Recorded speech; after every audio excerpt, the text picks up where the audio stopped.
Hi hello' নমস্কাৰ maths my life YouTube চেনেললৈ আপোনালোকক সকলোকে স্বাগতম জনাইছোঁ। আজি আমি ক্লাছ 10 মেথছৰ সপ্তম অধ্যয়ন স্থানাংক জ্যামিতি নামৰ চেপ্টাৰৰ পৰা অনুশীলনী 7.2ৰ তৃতীয় নম্বৰ কুৱেশ্যনটো কৰিম। অলৰেডি মই আগৰ ভিডিঅ'ত প্ৰথম আৰু দ্বিতীয় কুৱেশ্যনটো কৰিছোঁ। চোৱাচোন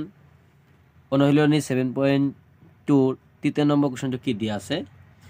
কুৱেশ্যনটো অলপমান লেন্দি টাইপ দিয়া আছে, বহুত ডাঙৰকৈ কুৱেশ্যনখিনি দিয়া আছে, কাৰণ ইয়াতে যিটো দুটা যে স্থানাংক দুটা চিত্ৰৰ সহায়ত বুজাইছে। তো গতিকে কুৱেশ্যনটো প্ৰথমে ধুনীয়াকৈ বুজি লোৱা, পিছত আমি কুৱেশ্যনখিনি কৰিম। চাবা কুৱেশ্যনটো ইমান ডাঙৰ কিন্তু এনচাৰটো কিমান সৰুতে হৈ যাব। ঠিক আছে গাইজ, একেধৰণৰ কুৱেশ্যন, জাষ্ট কুৱেশ্যনখিনি অলপমান মেকিং কৰিছে, বনাই দিছে। তো কুৱেশ্যনখিনি এতিয়া পঢ়ি পেলাই আমি বুজি লওঁ কি কি তথ্য ইয়াৰ পৰা আমি ওলাব লাগিব, সেইখিনি চাওঁ। তোমালোকৰ স্কুলৰ আয়তাকাৰ খেল পথাৰ ABCD এটা এই যে চিত্ৰটো দিছে, এইটো হ'ল ABCD, এইটো এটা আয়তাকাৰ এটা খেলপথাৰ। খেল দিৱসৰ উপলক্ষে খেল ধেমালি অনুষ্ঠিত কৰিবলৈ চক পাউডাৰেৰে 1 মিটাৰ ব্যৱধানত, মানে এই ফিল্ডটোত খেল পাতিব। স্কুলৰ যেনেকৈ স্কুল উইক হয়, সেইবাবে তাতে স্কুলত খেল পাতিব। পাতাৰ কাৰণে যিজন খেল পৰিচালক তেখেতে কি কৰিছে, 1 মিটাৰ দূৰে দূৰে ব্যৱধানত, ইয়াৰ পৰা ইয়ালৈকে 1 মিটাৰ, ইয়াৰ পৰা ইয়ালৈকে 1 মিটাৰ, এইভাৱে 1 মিটাৰ দূৰে দূৰে দূৰে দূৰে দূৰত্ব ৰাখি আমাৰ কিছু দাগ টানিছে বা আঁচ টানিছে। সেইটো হ'ল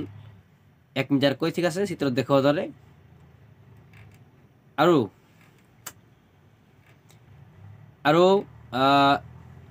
AD যিটো আমাৰ A আৰু D, এই যে ৰেখাটো, এই ৰেখাটোত AD ৰেখাটোত কি হ'ল, দিকটো দেখা হৈছে। আৰু ইয়াতে এই যে ফুলৰ টাপগিলা দিয়া আছে, এই গোটেইখিনি ফুলৰ টাপগিলা 1 মিটাৰ ব্যৱধানৰ পিছে পিছে দিয়া আছে। অৰ্থাৎ এটা ফুলৰ টাপৰ পৰা আন এটা ফুলৰ টাপলৈ দূৰত্ব হ'ল 1 মিটাৰ। সেইবাবে এই নাম্বাৰিং কৰি 1 2 3 কৈ এনেকৈ বহাই বহাই বহাই বহাই 100টা ফুলৰ টাপ, কেইটা বহাইছে, 100টা ফুলৰ টাপ এনেকৈ এৰ পৰা ডিলৈকে যি দূৰত্ব ইয়াৰ মাজত বহোৱা হৈছে। আৰু প্ৰত্যেকটা ফুলৰ টাপৰ মাজত যিটো ব্যৱধান, যিখিনি দূৰত্ব, সেইখিনি হ'ল 1 মিটাৰ। ঠিক আছে গাইজ, দেখুওৱা ধৰণে AD দিশত ৰখা হ'ল, AD ৰখা হৈছে। নিহাৰিকাই দ্বিতীয় লাইন ডালেৰে AD নিহাৰিকা কি হৈছে, ইয়াৰ পৰা হৈছে প্ৰথম লাইন, দ্বিতীয় লাইন, এই দ্বিতীয় লাইনত যিটো মানুহটো যাই আছে, এইটোৰ নাম হ'ল নিহাৰিকা। এই নিহাৰিকাই কি কৰিছে, ADৰ ফালে যাই আছে, এৰ পৰা ডিলৈকে যাই আছে, যিটো 1/4 মানে 4 ভাগৰ 1 অংশ গৈছে। দৌৰি গৈ তাতে এটা সেউজীয়া পতাকা পুতি থলে, মানে ইয়াৰ পৰা দ্বিতীয় নম্বৰ লাইনেৰে যাই নিহাৰিকাই দৌৰি গৈ এটা সেউজীয়া ৰঙৰ এটা পতাকা এটা পুতি থৈছে। ঠিক আছে গাইজ, পদ্মই অষ্টম লাইনেৰে আকৌ কি হৈছে, পদ্মই বেলেগ এজন ছোৱালী, তেওঁ কি কৈছে অষ্টম লাইন, মানে 1 number 2 number 3 number 4 number 5 number 6 number 7 number 8 number, এই অষ্টম লাইনেৰে দৌৰিছে ডিলৈকে, সেইটো লাইনলৈকে। ঠিক আছে, কিমান দূৰ গৈছে, 1/5 মানে 5 ভাগৰ 1 অংশ গৈছে, যাই ফালে কি হৈছে, এটা ৰঙা ৰঙৰ পতাকা পুতি থৈছে। ঠিক আছে গাইজ, তো এইখিনি মই ইয়াতে বুজাবৰ কাৰণে চেষ্টা কৰিম, তোমালোকে চাবা। যেতিয়া এই ওপৰৰ ফালে দৌৰিছে, ইয়াৰ পৰা 2ৰ পৰা, আৰু ইয়াতকে গেছে কিমান, গোটেইখিনি অংক 4 ভাগৰ 1 অংশ গৈছে। আৰু এটা অষ্টম লাইনৰ পৰা গৈছে। ঠিক আছে গাইজ, আৰু এটা কি হৈছে, অষ্টম লাইনৰ পৰা গৈছে, এইটো 8 নম্বৰ লাইন, আৰু ইয়াতে গৈছে 5 ভাগৰ 1 অংশ। এতিয়া আকৌ এই গোটেইখিনি এৰ পৰা ডিলৈকে যিখিনি অংশ আছে কিমান, 100। তেনেহ'লে 100ক তুমি 5 ভাগ কৰা, 20কৈ পৰিব। তেনেহ'লে 1 ভাগ গৈছে, মানে কি 100 ভাগৰ 20 গৈছে। ঠিক আছে, আৰু এইটোত চোৱা 4টা ভাগ কৰিব লাগে, মানে 25কৈ পৰিব। 100ক 4টা ভাগ কৰিলে 25কৈ পৰিব, তাৰ 1 ভাগ গৈছে, অৰ্থাৎ 25 গৈছে, হয়নে নাই, মানে 100ৰ 25 গৈছে। ঠিক আছে, মানে গোটেইখিনি যিখিনি টাপ আছে, ফুলৰ টাপ আছে, 100টা আছে, তাৰ 25টা নাম্বাৰত গৈ ফালে এই নিহাৰিকাই পতাকাটো পুতিছে। আৰু 100টা ফুলৰ টাপৰ লাইনত গৈ ফালে 20 নম্বৰ টাপত যাই পেলাই মানে পুতি থৈছে। ঠিক আছে গাইজ, তো ইয়াতে কি হৈছে, তাতে এখন এটা লিখিছে, তাতে এখন পতাকা পুতি থলে এই পতাকা দুখনৰ মাজত দূৰত্ব কিমান এতিয়া এই যে পতাকাবোৰ দিছে আৰু ই এটা পতাকাবোৰ দিছে নিহাৰিকা আৰু পদ্ময় এই পতাকা দুটাৰ মাজত দূৰত্ব কিমান সেই দূৰত্বটো অলপ আছে যদি ৰশ্মিয়ে আগৰ পতাকা দুখন সংযোগী ৰেখাখণ্ডৰ ঠিক মধ্যস্থানত এখন নীলা পতাকা পুতিব লাগে অৰ্থাৎ এই যে দুজনে যে পতাকা পুতিছে ৰশ্মি আৰু পদ্ময় হেন্তৰ মাজত এটা এনেকুৱা এটা স্থান ওলাব লাগে যিটো স্থানত ৰশ্মিয়ে পতাকা এটা পুতিব ঠিক আছে ইয়াৰ অৰ্থ হ'ল এইটো স্থানাংক আৰু এইটো স্থানাংক প্ৰথমে ওলাই ল'ব লাগিব ওলোৱাৰ পিছত আমি ইয়াতে মধ্যবিন্দু যিটো বিশেষ সূত্ৰ আছিল সেইটো প্ৰয়োগ কৰি আমি ইয়াতে মধ্যবিন্দুটো ওলাই দিম ঠিক আছে ওলোৱাৰ পিছত আকৌ কি কৈছে তেন্তে তেওঁ কোন স্থানত এই পতাকাখন পুতিব এই পতাকাখন পুতিবৰ কাৰণে কোনটো স্থান পাব সেই স্থানটো আমাৰ ওলাব লাগে তাৰ কাৰণে আমি কিছু তথ্য লিখি লওঁ চাই থাকা তোমালোকে এতিয়া আমি লিখি লৈছোঁ যে এৰ পৰা ডি লৈ মুঠ দূৰত্ব হ'ল 100 × 1 মানে 100 মিটাৰ মানে এই 1টো হ'ল 1 মিটাৰৰ দূৰত্ব আছে 100টা টাপ আছে যিটো ফুলৰ টাপ সেইকাৰণে 100 মিটাৰ হ'ল এৰ পৰা ডি লৈকে দূৰত্ব সেউজীয়া পতাকাৰ অৱস্থান যিটো নিহাৰিকাই অতিক্ৰম কৰা দূৰত্ব এ ডি যিটো এৰ পৰা ডি লৈকে যে গৈছিল 1/4 অংশ অৰ্থাৎ এ ডি মানে কিমান 100 ৰ মানে পূৰণ 1/4 4 দি 100 কে বাজা 25 পৰা যায় 25 × 25 মিটাৰ হৈ গ'ল তেলে লিখিলে হ'ল সেউজীয়া পতাকাৰ স্থানাংক কিমান হ'ল নাম্বাৰটো কিমান 2 নম্বৰ লাইন আৰু ওপৰ ফালে গৈছিল কিমান 25 মানে 2,25 ঠিক আছে আকৌ ইয়াতে লিখি লৈছোঁ চোৱা যে ৰঙা পতাকাৰ স্থানাংক এইটো স্থানাংক নিলিখি ইয়াতে তুমি অৱস্থান লিখিলে ধুনীয়া হ'ব ঠিক আছে অৱস্থান লিখিলে ভাল হ'ব অৱস্থান একে কথা তথাপি এইটো ৱৰ্ড ইউজ কৰি ভাল হ'ব অৱস্থান পদ্ময় অতিক্ৰম কৰা দূৰত্ব যিটো এ ডি যিটো লাইনটো আছে তাতে 5/1 গৈছিল ঠিক আছে তো এ ডি মানে 100 ৰ মানে পূৰণ 1/5 লিখিছোঁ এতিয়া 5 এইটো কাটিলে কিমান যায় 20 বাৰ যায় মানে 100 মিটাৰত 5 কেইবাৰ যায় 20 বাৰ যায় তো এই 20 মিটাৰ হ'ল আচ্ছা ৰঙা পতাকাৰ স্থানাংক কিমান হ'ল 8,20 এই 22 পালোঁ ইয়াৰ পৰা আৰু 8 পালোঁ মানে 8 নম্বৰ লাইনৰে দৌৰিছিল ঠিক আছে গাইজ এতিয়া চোৱা তলত লিখিছোঁ যে সেউজীয়া আৰু ৰঙা পতাকাৰ মাজত দূৰত্ব এই যে নিহাৰিকাই আৰু পদ্ময় যে দুটা পতাকা যে পুতিছিল সেই পতাকাৰ মাজত দূৰত্ব কিমান সেইটো ওলাব লাগিব আচ্ছা দূৰত্ব ওলোৱা ফৰ্মুলাটো এইটো তোমালোকে জানাই যিটো x2 - x1 bracket close square plus y2 - y1 bracket close সেই ফৰ্মুলাৰ মতে এতিয়া আমি মানখিনি পাতি দিম ঠিক আছে গাইজ এতিয়া ইয়াতে আমি মানখিনি পাতি দিলে ধুনীয়াকৈ এনচাৰখিনি ওলাই যাব যিটো আমি তোমালোকে চোৱাচোন ইয়াতে যদি মই লওঁ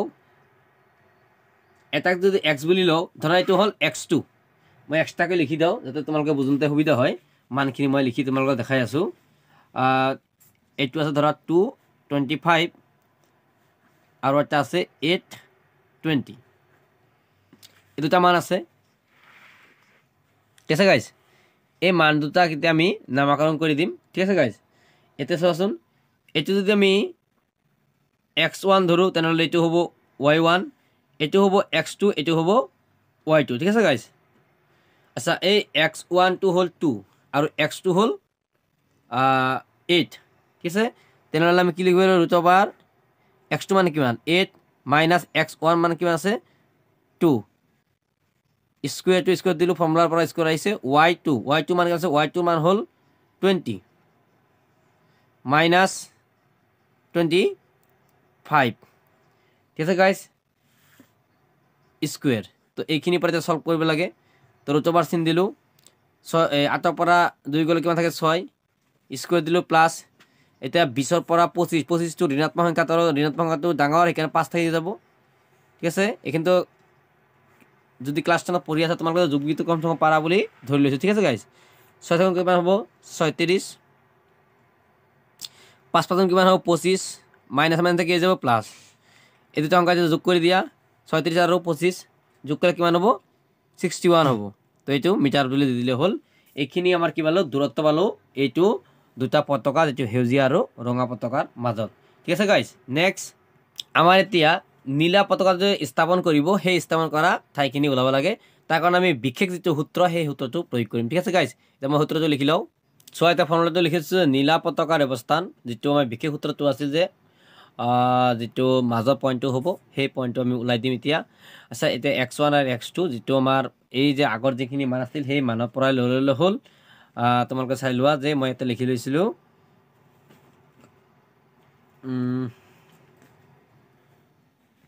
এইটো মান ঠিক আছে ইয়াৰ পৰা আমাৰ x1 x2 লৈ ফালে মানখিনি আমি বহাই দিলে হ'ল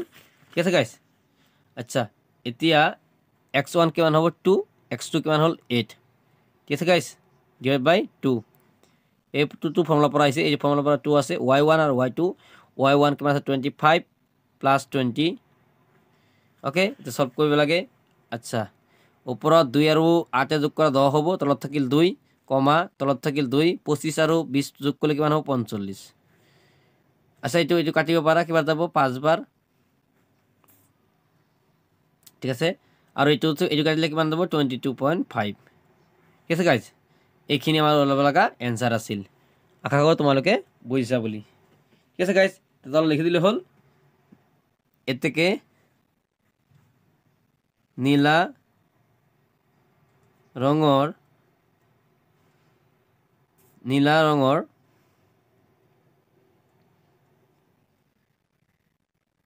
পতাকাৰ অৱস্থান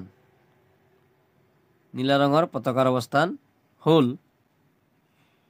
5,22.5 ঠিক আছে গাইজ এতিয়া চোৱা নেক্সট কোৱেশ্চন 4 নম্বৰটো কি দিয়া আছে চোৱাচোন কোৱেশ্চন নম্বৰ 4 টো কি দিয়া আছে -1 6 বিন্দুটোৱে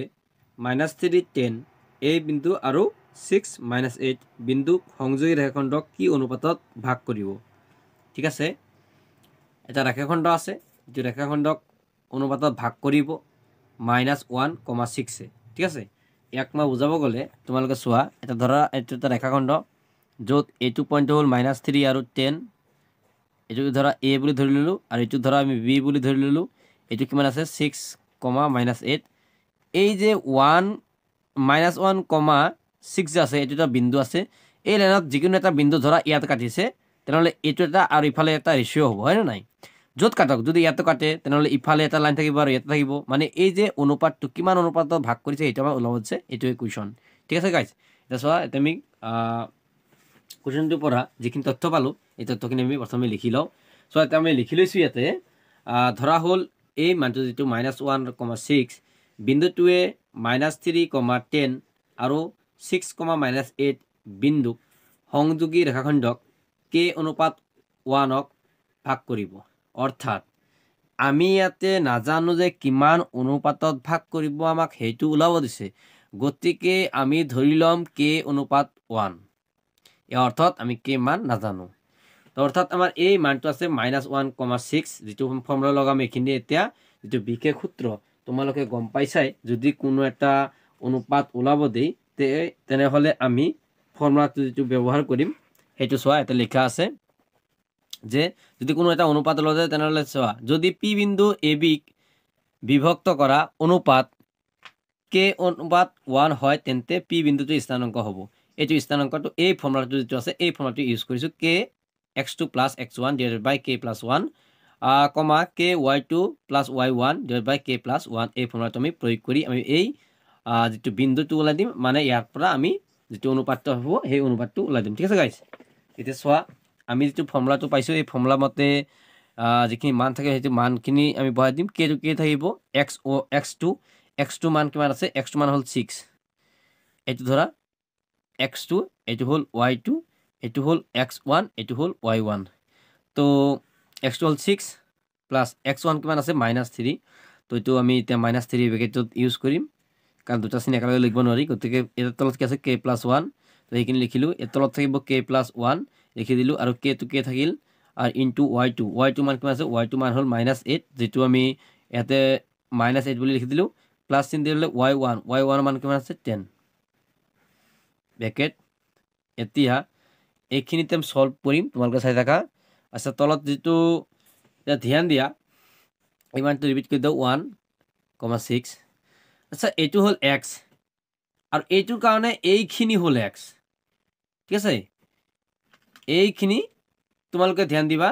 এই যে বিন্দুটো আছে 1 এইটো হল x আৰু এইটো হল x ইয়াৰ পৰা ইয়ালৈকে এইটো হল x এই 6 টো হল y আৰু ইয়াৰ পৰা এইখিনি হল y ঠিক আছে গাইস এইখিনি হ'ল y, এইখিনি হ'ল y, আৰু এইখিনি হ'ল x, আৰু এইখিনি হ'ল x। তো গতিকে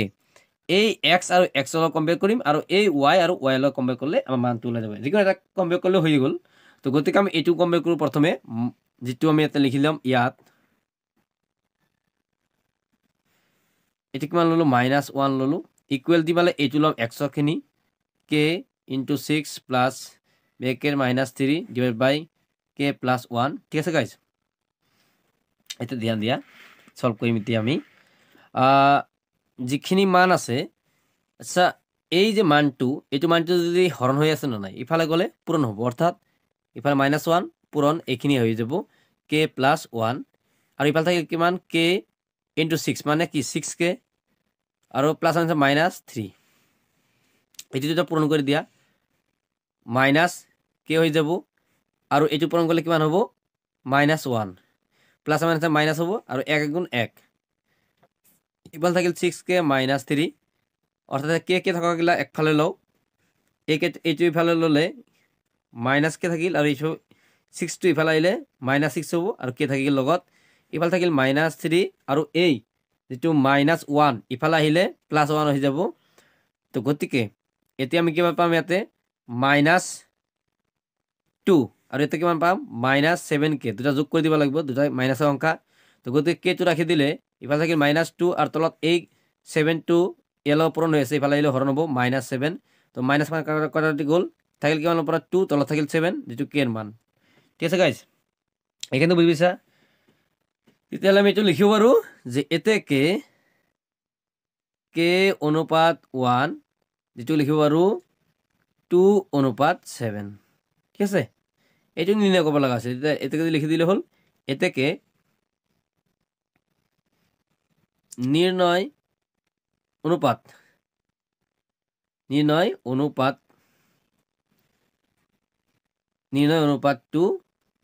2:7। ঠিক আছে,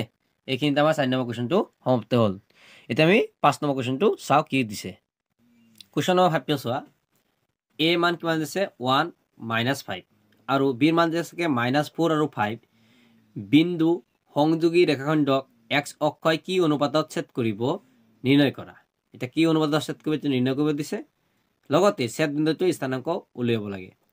আচ্ছা, প্ৰথমে এইটো আৰু এইটো a আৰু b বুলি লৈ লৈছে, দিয়া আছে। তো গতিকে আমি সেইভাবে এটা ৰেখাখণ্ডক x অক্ষত কি বিন্দু ছেদ কৰিব।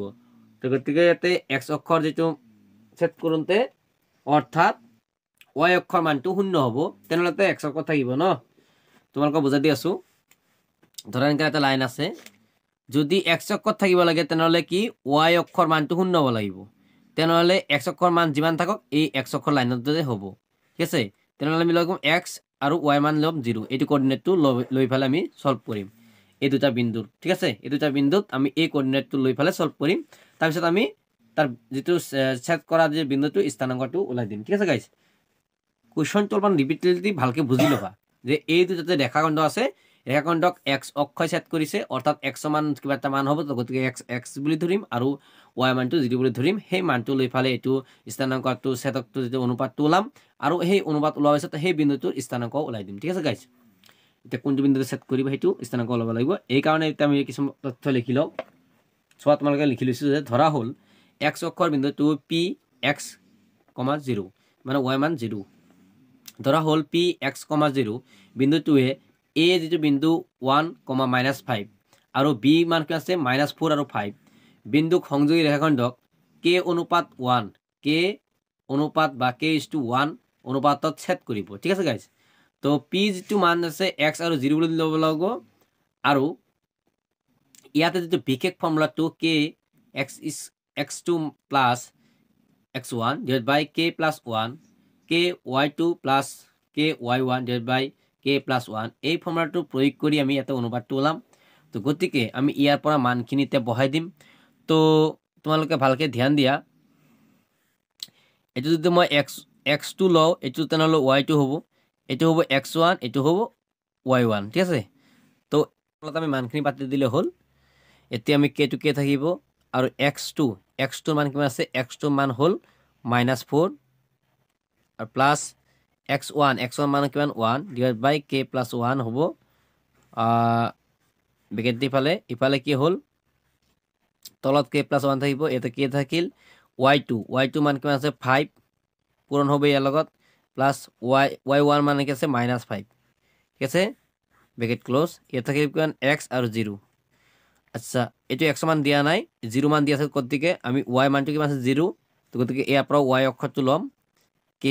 * 5 plus -5 divided by k plus 1 এতিয়া আমি এটো পূৰণ কৰিলে 5 পূৰণ k 5k প্লাছ মানে আছে -5 থাকিল তলত k plus 1 থাকিল ইফালে 0 আচ্ছা এই হৰণ আছে ইফালে গলে পূৰণ হ'ব 0 ৰ লগত পূৰণ হ'ব k plus 1 ইফালে থাকিব 5k - 5 k ৰ লগত যিকোনো সংখ্যা পূৰণ কৰিলে 0 হ'ব ইফালে থাকিব কিমান 5k - 5 আচ্ছা এই -5 টো যদি সমান চিহ্ন ইফালে লৈ যাও তেনেহলে কি হ'ব 5 প্লাস 5 হৈ যাব ইফালে থাকিল 5k আচ্ছা এই 5 ৰ লগত k টো পূৰণ হৈ আছে তো k টো ৰাখি দিলে পেলাই হৰণ হ'ব 5 ৰ লগত 5 এৰ হৰণ কৰিলে কিমান যাব 1 অৰ্থাৎ আমি k ৰ মান কিমান পালো এতে 1 পালো ঠিক আছে গাইস আচ্ছা k ৰ মানটো 1 পাওয়ার লগে আমি এটাকে লিখি দিম এটাকে যেটো k অনুপাত 1 বুলি যে ধৰি লৈছিলো আমাৰ অনুপাতটো এটো হ'ব 1:1 মানে k ৰ মানটো পালো 1 ঠিক আছে গাইস এতিয়া আমি ইয়াতে আকৌ লিখি দাও সাইডত এটা পেজৰ চেঞ্জ কৰি নাথাকো এটা সাইডতে লিখি দিম তোমালোকে বুজি লবা যে আকৌ এটা আমি স্থানাঙ্কটো ওলাব দিছিল তো গতিকে x অক্ষৰ যেটো মান পাই গেলো হেতু মানটো ওলাই দিব লাগিব এতিয়া অনুপাতটো পাই গেলো অৰ্থাৎ ইফালে কি আছিল -4k + 1 divided by k + 1 তো ইয়াতে আমি k এর মানটো পাই গৈছো এতিয়া -4 into k এর মান কিমান আছে 1 + 1 divided by 1 + 1 ঠিক আছে গাইস অর্থাৎ এতে k এর মান কিমান পাচ্ছো 1 পাতি ঠিক আছে এটা হল -4 + 1 divided by 2 এটা যোগ কৰি দিছো এটো প্লাস মাইনাস মাইনাস এটো 1 1 থাকি গেল এবাৰ থাকি কিমান -3 থাকি গেল তল থাকিল 2 এটোৱে আমাৰ x যেটো মানটো ওলাব লাগে সেই মানটো আমি উলাই দিলো ঠিক আছে গাইস তে x মানটো ওলোৱা হল আৰু ইফালে আমাৰ এতে যেটো আমাৰ অনুপাত আছে অনুপাতটো ওলোৱা হল ঠিক আছে গাইস এইখিনিতে আমাৰ 5 নম্বৰ কোৱেশ্চনটো সমাপ্ত হল